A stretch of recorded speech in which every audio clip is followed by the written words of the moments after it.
ದಾಂಡುಗಾರಿಕಾ ವಿಭಾಗದಲ್ಲಿ ಸಾದಿಕ್ ಶ್ರೇಷ್ಠ ಮಟ್ಟದ ಹೊಡೆತ. ಇದು ಆರಂಭದ ಚೆಂಡುವಿಗೆ ಸಾದಿಕನ ದಾಂಡುವಿನ ಮುಖಾಂತರ ಆಕರ್ಷಕ ಶೈಲಿಯ ಸಿಕ್ಸರ್ ಬರುತ್ತಾ ಇದೆ. ಇದು ಮೂರನೆಯ ಪಂದ್ಯದ ಪ್ರಥಮ ಚೆಂಡುವಿನ ಪವರ್ ಪ್ಲೇ ವಿಭಾಗದ ಪ್ರಥಮ ಸಿಕ್ಸರ್. ಅದ್ಭುತವಾದಂತಹ ಹೊಡೆತದೊಂದಿಗೆ ಎದುರಿಸಿದ ಪ್ರಥಮ ಚೆಂಡುವಿಗೆ ಹರೇಕಳ ತಂಡದ ಸಾದಿಕ್ ರವರ ದಾಂಡುವಿನ ಮುಖಾಂತರ ಸಿಕ್ಸರ್ ಮೊಳಗ್ತಾ ಇದೆ. ಎರಡು ತಂಡಗಳು ಕೂಡ ಅದೆಷ್ಟೋ ಕಡೆಗಳಲ್ಲಿ ಪರಿಸರದಲ್ಲಿ ಬಹಳಷ್ಟು ಹೆಸರುವಾಸಿಯಾದಂತಹ ಆಟಗಾರರು. ಎರಡು ತಂಡದಲ್ಲೂ ಕೂಡ ಪ್ರಶಸ್ತಿಯನ್ನ ಬಾಚಿಕೊಂಡಂತಹ ಆಟಗಾರರಿದ್ದಾರೆ, ಅನುಭವಿ ಆಟಗಾರರಿದ್ದಾರೆ. ಈ ಪಂದ್ಯ ಖಂಡಿತವಾಗಿ ರೋಚಕ ಸ್ಥಿತಿಯಲ್ಲಿ ಸಾಗಬಹುದು. ಕಾರಣ ಕಾಟಿಪಳ್ಳ ವಿರುದ್ಧವಾಗಿ ಹರೇಕಳ ದ್ವಿತೀಯ ಬಾರಿ ಅಫ್ರಿದಿ ಶ್ರೇಷ್ಠ ಮಟ್ಟದ ಹೊಡೆತ. ಮೈ ಗುಡ್ನೆಸ್, ಮತ್ತೊಂದು ಹೊಡೆತ.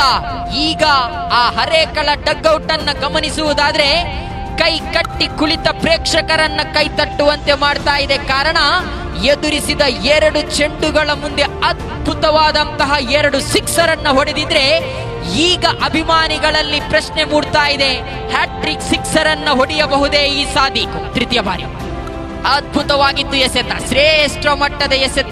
ಸಾದಿಕ್ ಸ್ಟ್ರೈಕರ್ ತುದಿಯಲ್ಲಿದ್ದಾರೆ. ಶ್ರೇಷ್ಠ ಮಟ್ಟದ ಹೊಡೆತ ಇದು. ಸಾದಿಕ್ ರವರನ್ನ ಕಟ್ಟಿ ಹಾಕುವವರು ಯಾರು? ಅದ್ಭುತವಾದಂತಹ ಹೊಡೆತದೊಂದಿಗೆ ಎದುರಿಸಿದ ಕೇವಲ ಚೆಂಡುಗಳ ಮುಂದೆ 3 ಸಿಕ್ಸರ್ ಅನ್ನ ಈಗಾಗಲೇ ಹೊಡೆದಾಗಿದೆ. ಕೈ ಚಪ್ಪಾಳೆಯ ಸದ್ದುಗಳು.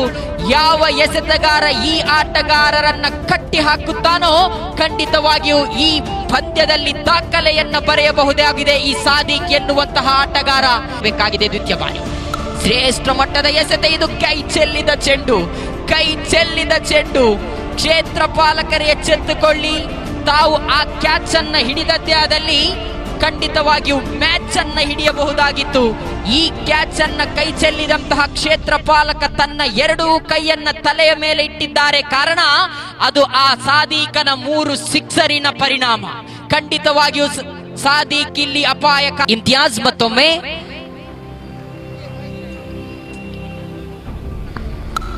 ಮತ್ತೆ ದೊಡ್ಡ ಹೊಡೆತ ಬರುತ್ತಾ ಇದೆ. ಮತ್ತೊಂದು ಸಿಕ್ಸರ್. ಸೇರಿರತಕ್ಕಂತಹ ಜನರ ಕಣ್ಮನವನ್ನ ಸೆಳಿತಾ ಇದ್ದಾನೆ. ಆರಂಭದಲ್ಲಿ ಸಾದಿಕ್ ಹೊಡೆದ ಸಿಕ್ಸರ್ ಅನ್ನ ಗಮನಿಸುವಾಗಲೇ ಆ ಚಪ್ಪಾಳೆಯ ಸದ್ದುಗಳು ಈಗ ಕೂಡ ಕೇಳ್ತಾ ಇದೆ. ಕಾರಣ ಇದು 4 ಸಿಕ್ಸರ್ ಹೊಡೆದಂತಹ ಆಟಗಾರ ಇಲ್ಲಿ ಅಪಾಯಕಾರಿ ದಾಂಡುಗಾರನಾಗಿ ಇಲ್ಮಾಸ್ ಟ್ರೋಫಿ 2024ರಲ್ಲಿ ದಾಖಲೆಯನ್ನ ಬರಿತಾ ಇದ್ದಾನೆ ಇಲ್ಲಿ ಸಾದಿಕ್. ಶ್ರೇಷ್ಠ ಮಟ್ಟದ ಹೊಡೆತ. ಗಾಳಿಯಲ್ಲಿದೆ ಚೆಂಡು. ಇಲ್ಲಿ ಸಾದಿಕ್ ರವರ ಆಟಕ್ಕೆ ಅಂತ್ಯವಾಗ್ತಾ ಇದೆ. ಎದುರಿಸಿದ 10 ಚೆಂಡುಗಳ ಮುಂದೆ ಬರೋಬ್ಬರಿ 4 ಸಿಕ್ಸರ್ ಅನ್ನ ಹೊಡೆದು 29 ಓಟವನ್ನ ಗಳಿಸಿದಂತಹ ಸಾದಿಕ್ ರವರ ಆಟಕ್ಕೆ ಅಂತ್ಯವಾಗ್ತಾ ಇದೆ.